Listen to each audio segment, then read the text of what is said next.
Buenas noches a todos y a todas. Esta es una clase de guía para que puedan estudiar la unidad temática número 4, que es la última unidad temática que nos queda antes de parcial, teniendo en cuenta que la clase del día miércoles no va a poder ser dictada.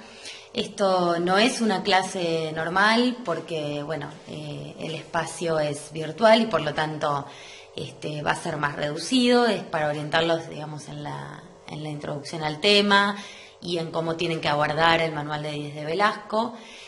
Con respecto a los puntos de esta unidad temática, vamos a dejar afuera el punto número 4, que es el concepto y características de la soberanía territorial y los modos de adquisición de territorio, que ese tema lo vamos a trasladar para el día 5 de septiembre, cuando abordemos el tema Malvinas. Vamos a empezar simplemente con estos modos de adquisición de territorio. Por lo tanto, esto no va a evaluarse dentro de este primer parcial.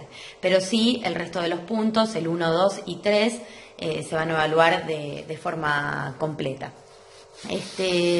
Como ustedes saben, el capítulo de 10 de Velasco comienza en la página 269. De ahí en adelante van a tener 3 capítulos para leer. Algunos tienen que ver con la subjetividad del Estado, otros con las organizaciones internacionales y con el resto de los sujetos que están reconocidos dentro del derecho internacional público. Vamos a empezar un poco diciendo que el sujeto de derecho internacional público es aquel ente susceptible de adquirir derechos y contraer obligaciones en el ámbito de este derecho internacional público. Va a ser aquel sujeto, digamos, que está legitimado y que también participa en el proceso de creación de normas jurídicas de derecho internacional público y que por otra parte también puede ser responsable jurídicamente en el ámbito del derecho internacional. Es interesante hacer una división entre lo que serían, por un lado, los sujetos de derecho internacional público, como claramente lo son el Estado, las organizaciones internacionales, a lo que son los sujetos de las relaciones internacionales. Mientras que los sujetos de las relaciones internacionales son abordados desde un punto de vista sociológico, los sujetos de derecho internacional público son abordados específicamente dentro de este derecho internacional público. En nuestra primera clase nosotros habíamos hecho una línea divisoria de tiempo, que yo voy a tratar de marcárselas acá, no sé si se ve, pero este es el marcador que yo tengo. Habíamos dicho que teníamos una extensión entre lo que se denominaba el derecho internacional clásico, que llegaba entonces hasta 1945, ¿sí? Hasta 1945, y después comenzaba un periodo que era el derecho internacional contemporáneo.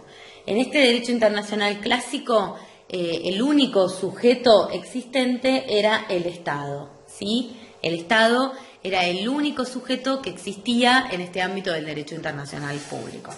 Ya con el derecho internacional clásico, que surge a partir de 1945, cuando finaliza la Segunda Guerra Mundial, comienza a ensancharse esta comunidad internacional que nosotros vamos a ver.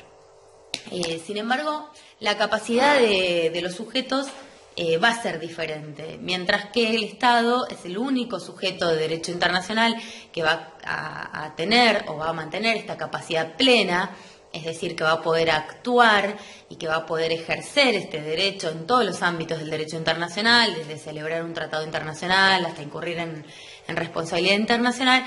El resto de los sujetos van a tener una capacidad limitada y esta capacidad limitada va a tener que ver con las normas de derecho internacional público que se le atribuyen.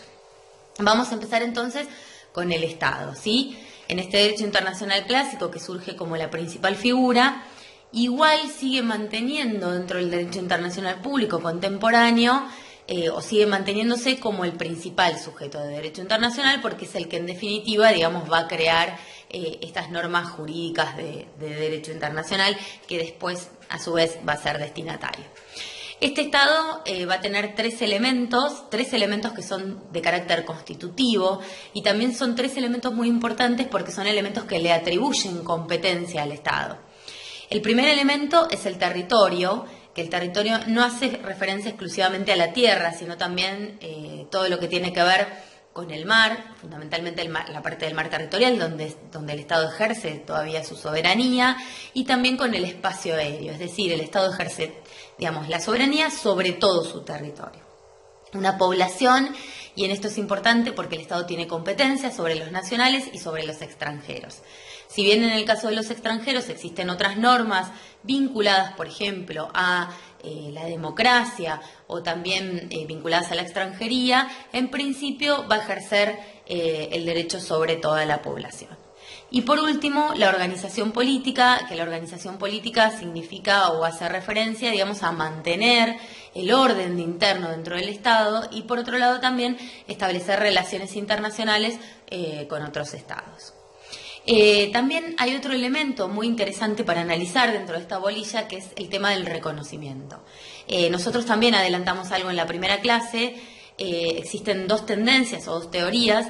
Una es acerca de que el reconocimiento tiene carácter declarativo, es decir, es un acto libremente realizado por otros estados, por el cual se reconoce, digamos, a un estado, pero tiene funciones declarativas, y otra posición que dice que no, que tendría, digamos, una forma constitutiva o sería un elemento constitutivo por parte del Estado.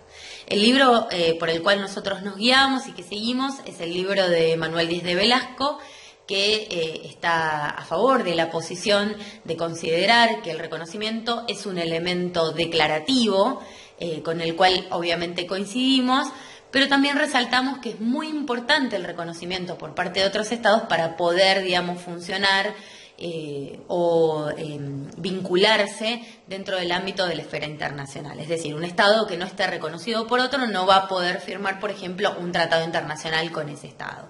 Por eso, en definitiva, el reconocimiento sigue siendo un elemento muy importante. Y otra cuestión interesante también para abordar en el tema de los estados es el tema de la soberanía, que esto se vincula un poco con la clase anterior cuando nosotros veíamos los principios. La soberanía es un principio que se encuentra tanto en la Carta de las Naciones Unidas como en la Resolución 2625 y si recuerdan un poco lo que nosotros abordamos, esta soberanía, que significa que ningún Estado está sobre otro, sino que todos los Estados se encuentran en un pie de igualdad.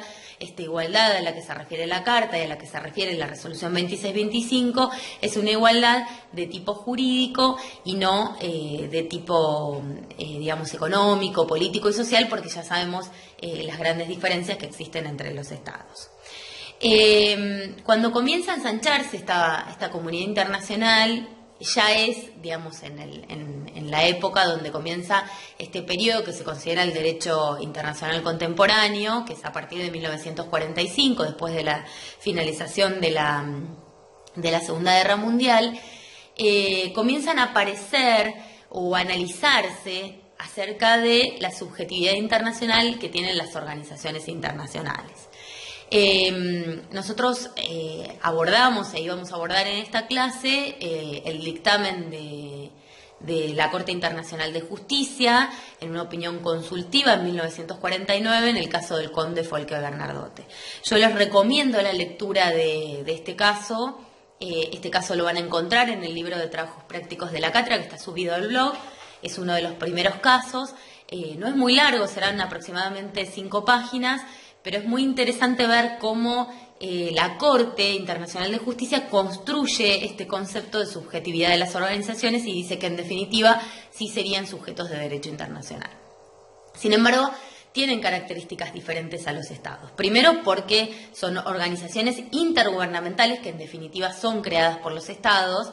Estos estados le atribuyen ciertas capacidades. Esto no quiere decir que sea un Estado ni un superestado, sino que la organización va a tener sus propias funciones y sus propios fines. Por otra parte, otra cosa que las diferencia a las organizaciones de los Estados es que no tienen ni población ni territorio, ¿sí? Sino que lo que se construye es una estructura orgánica, que es la que en definitiva se va a desarrollar o va a funcionar en relación a los fines establecidos en el Estatuto. Y su capacidad va a estar limitada por el Estatuto Constitutivo, que no va a ser otra cosa que un tratado internacional, ¿no? El tratado internacional por el cual se crea la organización internacional. Por eso es muy importante saber que son sujetos de derecho internacional, pero que no tienen capacidad plena, sino que van a tener una capacidad que va a estar limitada a su estatuto. El otro sujeto de derecho internacional que nosotros abordamos también la primera clase es la persona física, el individuo. El individuo puede ser sujeto en el sentido activo o pasivo. Activamente, porque va a ser el destinatario de todas las normas que forman los sistemas internacionales de protección de derechos humanos. Estas normas que forman este sistema de protección de derechos humanos son creadas por el derecho internacional público y tienen como responsable al Estado. Es en definitiva el Estado el que asume las obligaciones de respeto y garantía dentro de los tratados internacionales y por lo tanto se compromete y asume obligaciones frente a las personas físicas. Por otra parte, la persona física también podría ser sujeto pasivo del derecho internacional público en el caso de los juzgamientos de individuos. Esto no es lo común en los tribunales internacionales. Hay algunos antecedentes ya desde la Primera Guerra Mundial, con el Tratado de Versalles, cuando se propuso juzgar al Kaiser Guillermo II. Después los antecedentes más fuertes vienen ya con los juicios de Nuremberg y Tokio cuando finaliza la Segunda Guerra Mundial en 1945, posteriormente con los tribunales ad hoc que crea el Consejo de Seguridad de la Organización de Naciones Unidas y finalmente se establece una corte autónoma, permanente, que es lo que se conoce como la Corte Penal Internacional, que tipifica 4 delitos que están dirigidos específicamente a la persona física. Por lo tanto, la persona física, digamos, ya no existe un debate o una discusión acerca de si puede ser destinatario de normas jurídicas internacionales.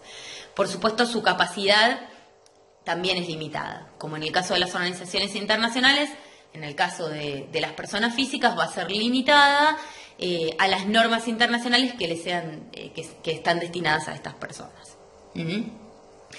Además de estos sujetos, digamos que son bastante claros dentro de lo que sería la comunidad internacional, también existe un reconocimiento a los pueblos, aquellos pueblos que están sujetos a dominación colonial. Este tema se vincula también con la clase anterior que nosotros vimos de principios, este principio de libre determinación de los pueblos que está establecido tanto en el preámbulo de la Carta de las Naciones Unidas como en la Resolución 2625 y que está dirigido en definitiva a todos los pueblos, no solamente a aquellos pueblos sujetos a dominación colonial. Pero en el caso de los pueblos sujetos a dominación colonial, estos tienen el derecho de libre determinación y también tienen un derecho que se reconoce como resistencia, ¿sí? Que es la posibilidad de utilizar la fuerza cuando están ejerciendo esta libre determinación de los pueblos. Por otro lado, también se ha reconocido cierta subjetividad internacional a las comunidades beligerantes. El tema es un poco más complejo porque estos son grupos armados que se levantan contra el poder del Estado, a los cuales se les aplican las normas de derecho internacional humanitario. Por otra parte, sí es muy importante saber cuáles no son sujetos de derecho internacional público. Y esto que tiene que ver con ser sujetos de las relaciones internacionales, pero no sujetos de derecho internacional público. Dentro de los que no son sujetos de derecho internacional público, pero sí son sujetos de las relaciones internacionales, tenemos, por un lado, las empresas transnacionales. Muchas veces las empresas transnacionales, como por ejemplo Coca-Cola o Sony, pueden llegar a tener un poderío económico mayor que el Estado. Sin embargo, no son reconocidas como sujeto de derecho internacional público. Si bien hay cierta parte de la doctrina que habla de un sujeto en construcción, vamos a decir que no son sujetos de derecho internacional público.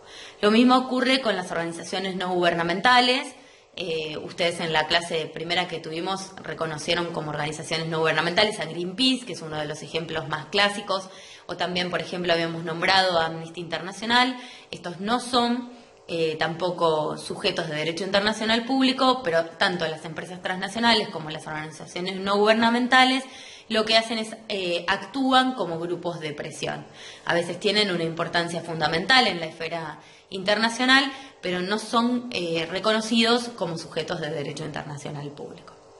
Bueno, con este breve abordaje de la bolilla, creo que pueden encarar una buena lectura del Manual de 10 de Velasco y por supuesto estamos a disposición para responder todas las consultas que surjan en el marco de esta lectura, tanto en el mail de la cátedra, que se los repito es dip.unpam, gmail.com o en el mail personal de cada uno de los docentes. El mío en particular es ceciliabertolé@hotmail.com. No hay ningún problema que consulten estas cuestiones. Y también recomendamos la lectura del caso del conde Folke Bernadotte, porque tal vez puede ser que lo vinculemos dentro del parcial con alguna de las preguntas, y es sumamente interesante cómo la Corte Internacional de Justicia construye, este concepto de subjetividad de las organizaciones internacionales. Bueno, quedamos a disposición y espero que tengan un muy buen estudio y nos vemos en el parcial. Saludos.